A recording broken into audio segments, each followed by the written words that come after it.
From KMUW Wichita. From Toronto, Ontario. And from Armilla, Spain. This is You're Saying It Wrong. Let's talk words.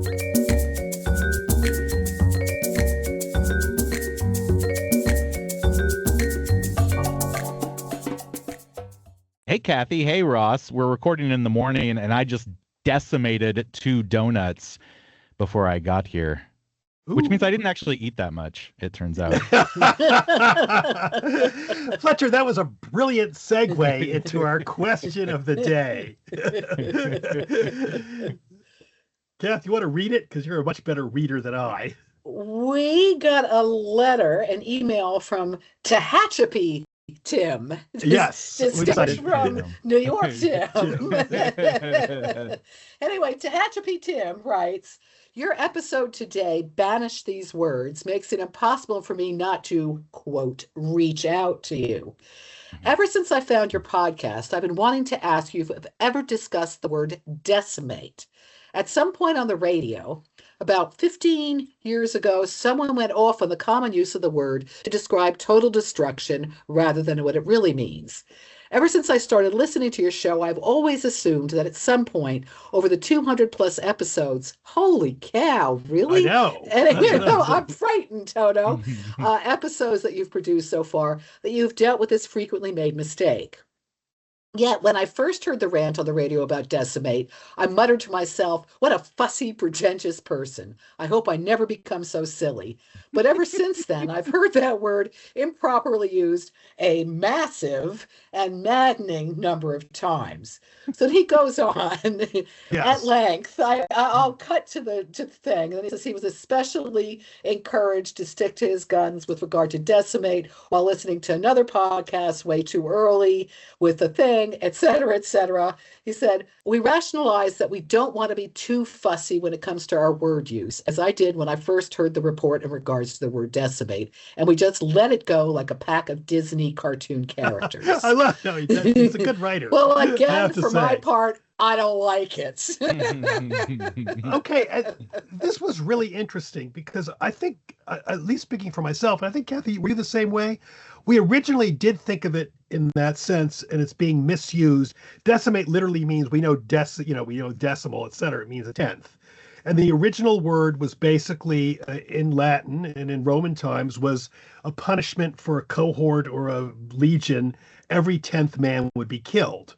That's the literal, it was decimatio or decimatio. Now, what bothers us, first of all, is this. We, at least for me, starting out as like a Tim person feeling like this is wrong to misuse, how useful is a word that really literally meant killing off 10th of your cohort? I mean, if we're going to be super literal, we're not even talking about a 10th of a donut in Fletcher's case, or a 10th of 2 donuts. We're talking about a 10th of a legion or a cohort or whatever military unit you're talking about. How often do you think about cohorts in your regular course of the day? Well, actually, I have to confess, loving Latin, I think of them a lot. But that's a real... Okay, I don't. I don't. I think for most of us, have. Most of us do not care about a 10th of a cohort. So I don't really think, in this case, although we very much like Tim, I don't agree with his statement that it's really a wrong usage at this point. The meaning has broadened. It can now mean basically total destruction, and I'm fine with that. And I want to add one more thing. When you think about, speaking of cohorts, you have a Roman triumph, or we have an ovatio or ovation. In both cases, they basically meant something specific. A triumph didn't mean like triumphant day. It meant a guy in a toga getting praised for having killed a whole bunch of people in some foreign colony. An ovation meant they didn't kill quite as many people, so you're not getting a triumph, you're getting a little bit less. So I didn't know that. I must say, I did not know that. So ovation's kind of like the crap one. It's like, oh, good, you get an ovation. You didn't kill quite. Move on. Exactly. But and even really Joe here gets a triumph. Yeah. And then going further, focus, for example. We know the word focus when you do your camera. Focus in Latin originally meant hearth or fireplace. Then it meant home. And now it means we don't think of like, I'm going to focus my camera. We don't think I'm going to fire up my camera. We think about what you're doing with it. Although, now, if I can interject, Tehachapi Tim wrote back to us after we replied to him with basically what Ross is saying. And I did like it. He said, thanks. He was amazed to receive a reply.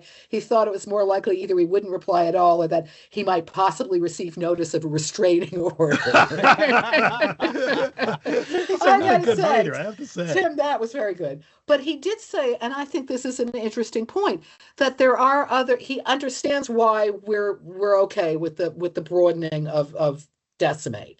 But he said there are other words that we can use. They just don't sound as good. And he was wondering if that is one of the reasons we've leaned towards decimate. He said, like, obliterate is completely destroyed, but it sounds awkward.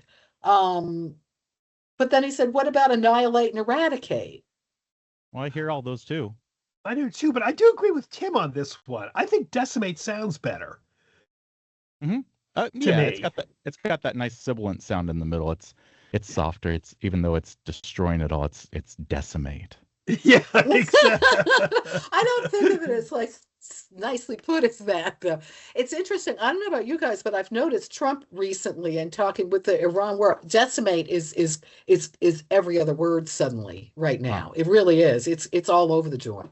That's interesting. That is interesting. I didn't notice that. I'm not hearing obliterate, annihilate, or eradicate. I am hearing decimate constantly. Something though, decimate, oddly enough, annihilate sounds meaner. Eradicate sounds really mean. It sounds like you're decimate sounds like a nice destruction to me in a weird way. Well, you mean it's sort of like a euphemistic? It's more. It doesn't sound as. Well, it's like we were talking about pass on rather than died. To me, it's more of a pass on word. A little bit more. Is that true to you guys or not? Sure. No, I'm not sure I agree with you on that one. Okay. I'm with Fletcher. Decimate doesn't sound like, oh, lovely. Now have some tea. Think of this though. You've got a bunch of years ago when I was in Saudi Arabia, I had this house that they gave me. And the first night there were literally thousands of cockroaches. I mean, it was just incredible. It was in, the tropics. Mm. So the next day, the guys from the embassy came, the worker guys came in and they put these bombs to get rid of them. No, yes. And and I remember thinking they eradicated the cockroaches. Mm-hmm. Which it seemed like a bug thing to me more. You know what I mean? Okay, I think we better not go. It does sound buggy. I agree with you because eradicate. Yeah, it does. It also sounds like they're completely gone. Like there are no more bugs. If you decimate the bugs, it kind of sounds like you just raised their town, but maybe there's still some bugs left over. Yeah, exactly. I agree. Exactly. Annihilate though sounds like they're all gone too, doesn't it? Yeah. But annihilate, I think of just the bugs, not their homes. But.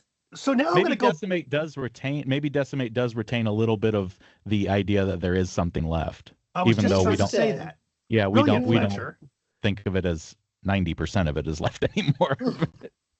Yeah. Can I want to say just something real quick about a couple of words that both Tim and Ross used. With Tim, he said something along the lines of, we're encouraged to let this sort of thing go. And what I thought of was somebody out trying to walk their very excitable, which doesn't happen that much, but Great Pyrenees dog, who is running away with them while they try to hold onto the leash. And they are trying to pull this darn dog back, and they're just getting dragged along the floor. In this case, the Great Pyrenees is the word decimate. And the person holding the leash is the person who I would encourage to let it go, because that dog is going to drag you along with it. This has changed. And that's sort of goes to what Ross said. He said decimate can mean completely destroy now. Decimate does mean completely destroy now. I'm sorry, decimate no longer means reduce by a tenth. At all. Yeah. And if you see it used anywhere, you are never, ever, ever going to think reduced by a tenth, unless you're reading Latin or Livy, something. If you're reading Livy, you will, but you're right. Yeah, Fletcher. that might change. You're but right. I mean, and I think that goes to a larger idea, which is that some of these words have broadened so much that I am sorry, it has changed, and there's nothing you can do about it. I agree with you, but I think we have gotten to an interesting difference between decimate, I was obliterate, just gonna, annihilate, and eradicate? if you look at the definitions, decimate always does refer to proportion, as you had alluded to earlier, or not alluded to, you said it, Fletcher.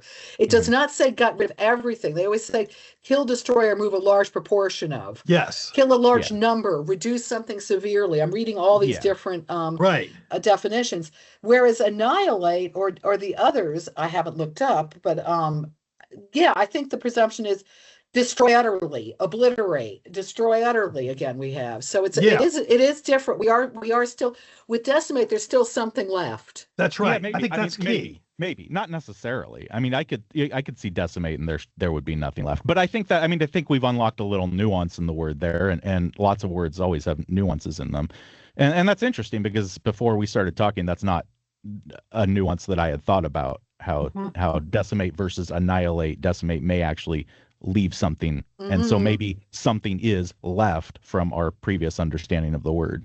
Precisely. Yeah. And the whole thing we're talking about is, to use the technical term, is semantic broadening. And as Fletcher, Kathy, and I all have talked about it before, the idea basically is the word had an original meaning, and then it kind of keeps expanding and expanding and expanding, and the meaning then changes. And the word dog, for example, used to be a specific breed of canine, and now it basically means, every canine you talk about. Mhm. Every dog canine, whatever I should say. Oh, Yes. interesting. Yeah. So, shall we move on with now? The problem is, as to go back to Tehachapi Tim with not liking decimate, and I mean, I'm not going to deny it. I've had issues with some. We're going to go through a few words that have gone through semantic broadening that either have a new meaning along with the old meaning, or actually have lost the old meaning, like decimate. I mean, as you said, we don't really think of it as a tenth of a cohort. We don't even think of the cohort. Although Why? the How other did day you were cohort? staring at a cohort the other day, Kath, and you had a little twinkle in your eye. So, But no, how did we get cohort? Now I'm sorry to mean like just like your buddy over there, the cohorts. Is that just because you were? I just thought of that. Why are we, like my friends in crime? What do you call it? Your buddies in crime. You don't call it that. What do you call that? not a You know what I'm cohort. talking about? No, but you do talk call about them your cohorts. Yeah. Your But cohort. that's usually not when you're talking about your cohorts, that's usually not a good thing. When you're talking about your cohort, that's usually like um, a social scientific term, Yeah, it is. Cohort usually is like they do that when they do like epidemiological studies, the cohort Yeah. of this. Yeah, Yeah, exactly. you're right. I thought of the it more, thing, but the go things on. that I'm go sorry. along the things that go along with you, like the things that are in the same group as you.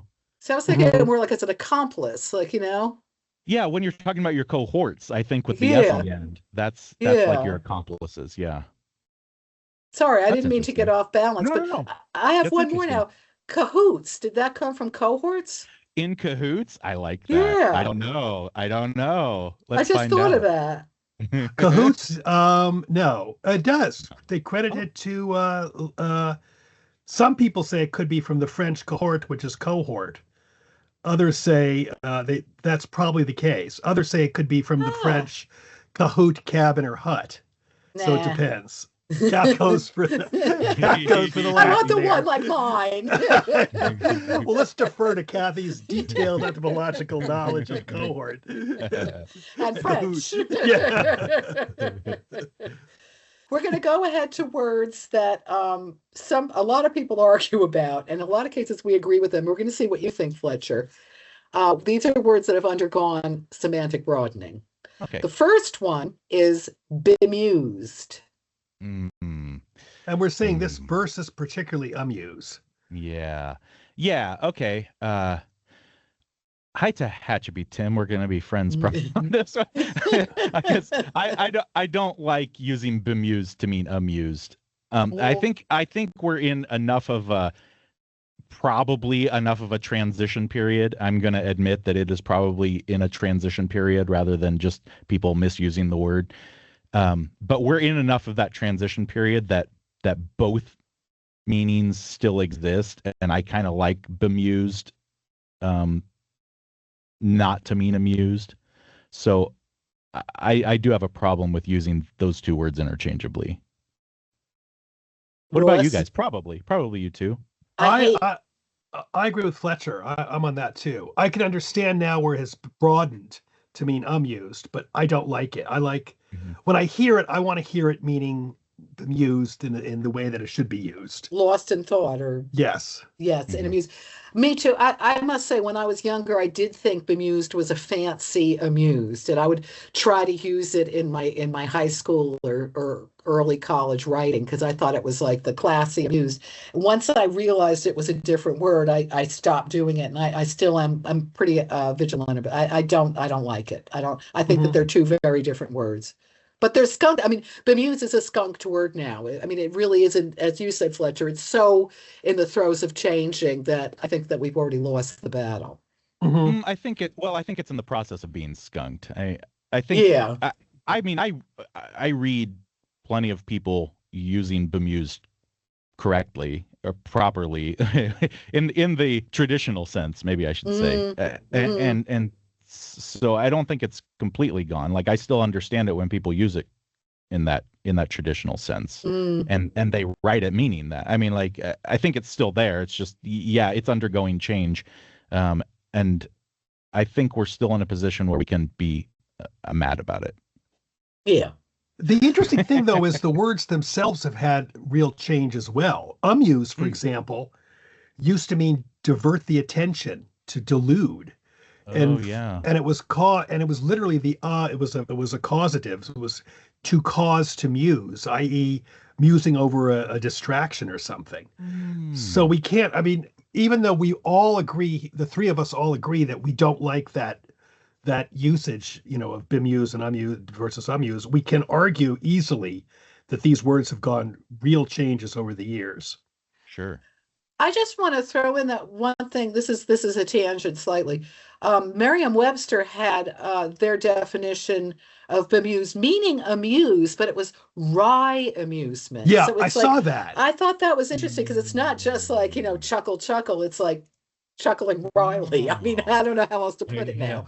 Yeah, I saw that, and I kind of like that, showing feelings Yeah. of wry amusement, because that's Yeah. different in a way. I think that was sort of cool. I like that I definition I If we're actually. I, going I to like use that a it to little mean bit. amused, I can handle that very specifically. Yeah. Yeah. Yeah. I'm kind of with you there. Okay, Ross? Okay, the next one actually is one that I hate the word, but I We've can talked understand, about this. and we've talked about it. Utilize. Oh, I think uh we just shouldn't utilize that word. We should not we should not use that word. It is it all it means now is use. And Right. we Mhm. have the word use and that works fine. I do think it works in a way to suggest, and they have the definition here, to technically suggest the discovery of a new profitable or practical use for something beyond its intended purposes. That usage seems okay. I used my computer to write a book. I utilize my computer as a doorstop. I mean, there's a slight difference in the sense that we're using it in a not a particularly profitable way to use my laptop, but that might be acceptable to me at least. But Well, I that don't. I is the technical definition. Yeah, and I think that's okay. I don't really Mhm. even like it there particularly, but it's okay. I mean, obviously. So you can all quote me on this in the next dictionary. Yeah, I don't even like it there. I just I it just feels like it just means use now, and if we put the word use there, it's not really gonna feel any different to us. Hmm. I agree. I agree too. The next one gets a lot of people hot under the collar. I go back and forth on this, to be honest with you. Irony or ironic, if we want to do the thing. Yeah, I go back and forth on this too, but I think that's sort of just an artifact of me having been mad about it a long time ago. Because Mm. I don't really think I'm actually that mad about it anymore. It's one of those things where I see it, and when it's used in like the Alanis Morissette way, just to mean it's something Yeah. that Yeah. happened, or it's a coincidence, which isn't really even what happens in her song. But leaving Alanis aside, sorry, Alanis.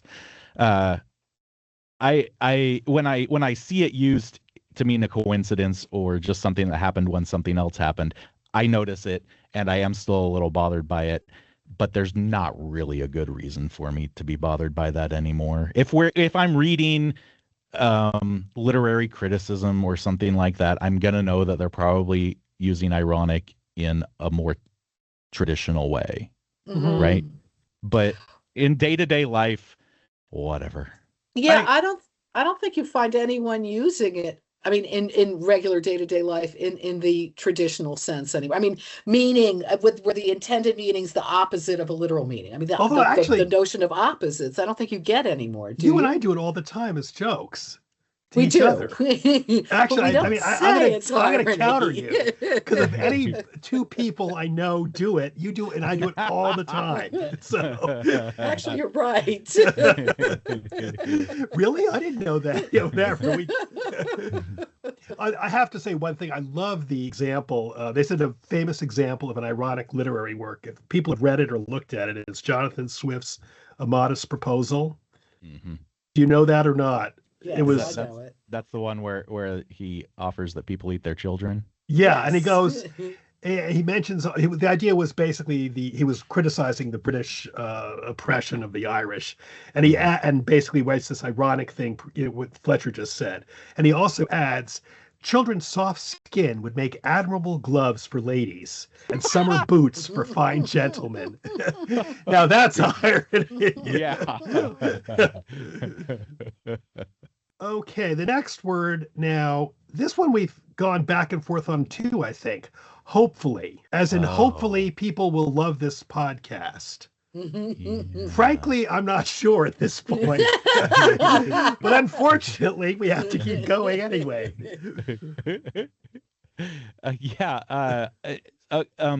So sometimes I even have trouble remembering why people are mad about this. Well, they think hopefully technically means full of hope. I said something hopefully, right? With hopefully, gosh, now I'm blowing. No, you're right. It means full of hope. It also is. I didn't mean to interrupt you. I thought you were stumbling. No, go ahead. Okay. Just go. But it also, the idea is that like it's an adverb. So what does it modify? In this case, they're saying it should modify something. So it's hopefully. So it doesn't modify anything. But so you can't say hopefully something. You can say something was done hopefully. Hopefully, yes. Precise. Very well, Kathy. Very good. You're right. So in this case, though, the counter argument is where the adverb is modifying the entire sentence. Hopefully, people will love this broadcast. Interestingly, it's a very good podcast. Frankly, we all think so.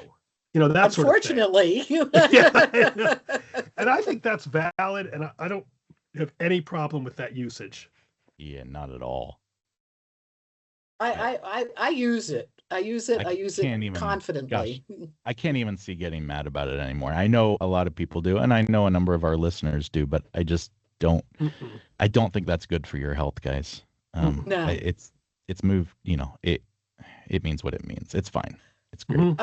We did find one stat. I think it was from the corpus of English that said the correct usage of hopefully they found in fiction 40% of the time, but in general usage over 90% is the hopefully I'm going to do this. Hope. So I mean, clearly this is another one the ship has sailed. Yeah, and having written the table, and having written a lot of books, I would argue, and Kathy, I'm sure will agree, that 40%, a lot of that 40% are copy editors changing what you wrote to meet it. So I think that 40% is fake. I bet it's like 80 or 90% there too. Yeah. No, I have no problem with hopefully. It's sort of like, I can see people, I guess, getting mad if they really want to insist, okay, this is an adverb, what is it modifying? We can't do that. But clearly we can do that because we have.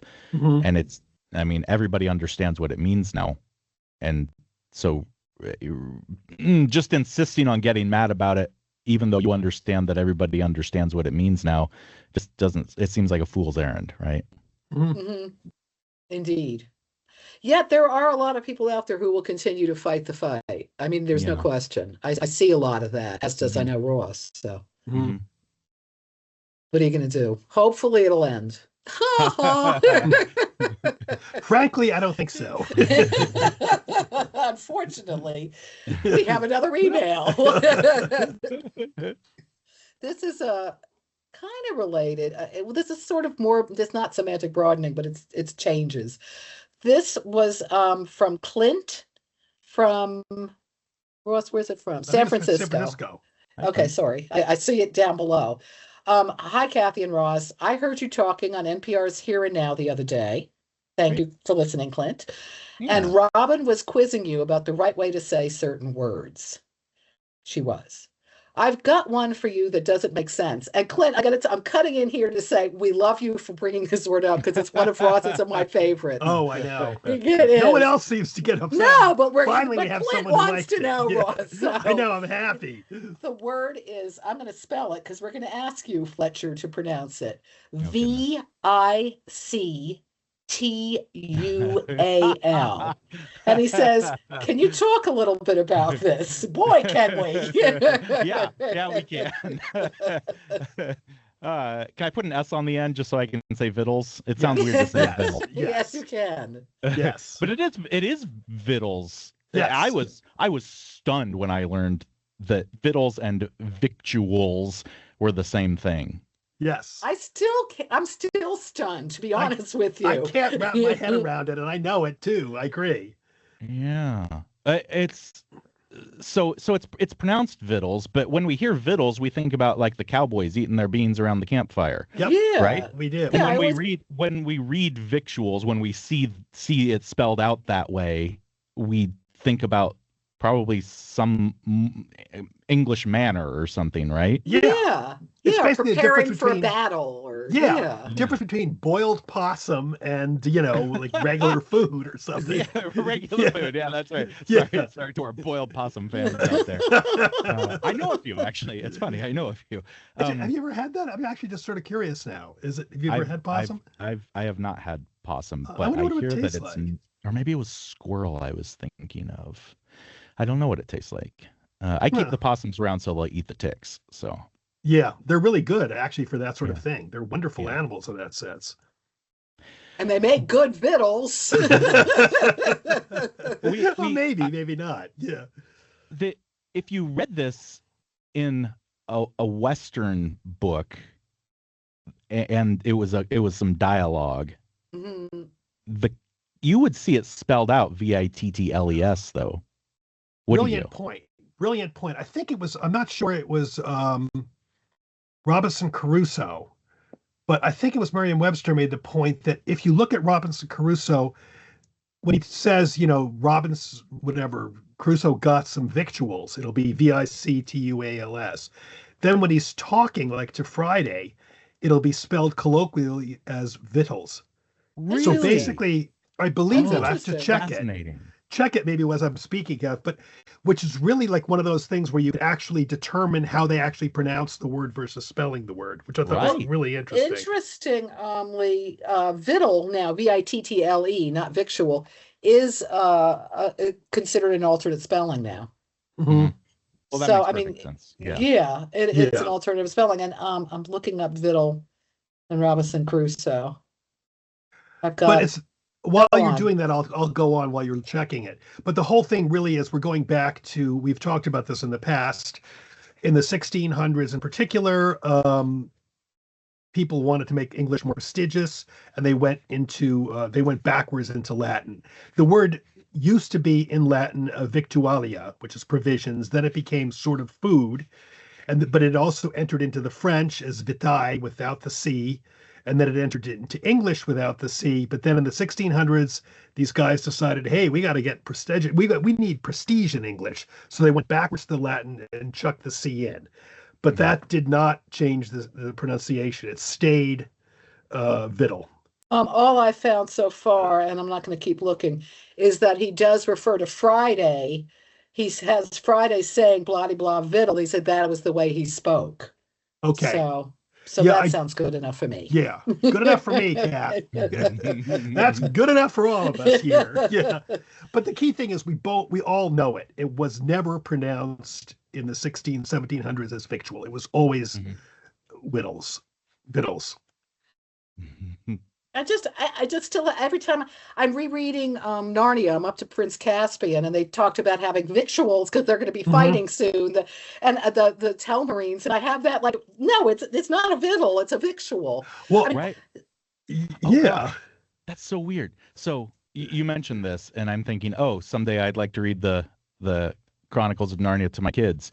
When I get to that word, what am I going to say? Because I know it's vittles, but like that sounds so can't weird. say victual, say victual, say victual. Trust me. In that context, in that context, how can I say vittles? That seems so strange. It's wrong. It just doesn't work. It's not like, serious enough. It doesn't have gravitas. I almost got punched out for the word, I have to say. I don't like correcting people. But a couple years back, my wife's a culinary historian, and we went to this guy put on, I'm going to say the story, but even if it's boring, it just still reminds me of the wall. No. This guy, it involves violence. Come on. he was putting on, we're on like this ship thing, and he was putting on like a show. He goes, we're going to show exactly as much as we can how people lived during the Napoleonic Wars on the Great Lakes. And, it goes on and on. And he was cooking various foods and showing what it's like in the galley of the ship and stuff like that. And he said, we aim for absolute and complete accuracy as much as we can get.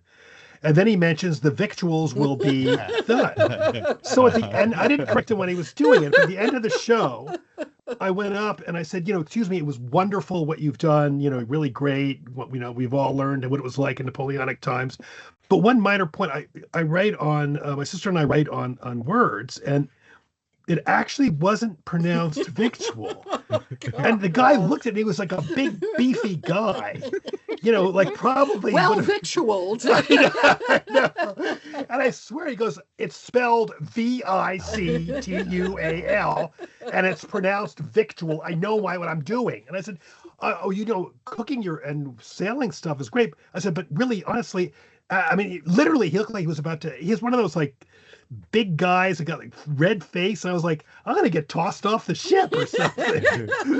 So I said, well, maybe you have a point. And I walked away. Swim, Ross, swim, for God's sake. And to this day, I guess he's still saying victual as he does these authentic demonstrations. I'm sure most people are thinking that's proper too, because the victuals is like, cowboy food. Yeah, it's true. And when he gets out to it, like, big deal, he pronounced it big. But I wasn't really like being, persnickety. I honestly don't think you should have, I was, after the show, and the whole thing. I wasn't, like, excuse me, not like that.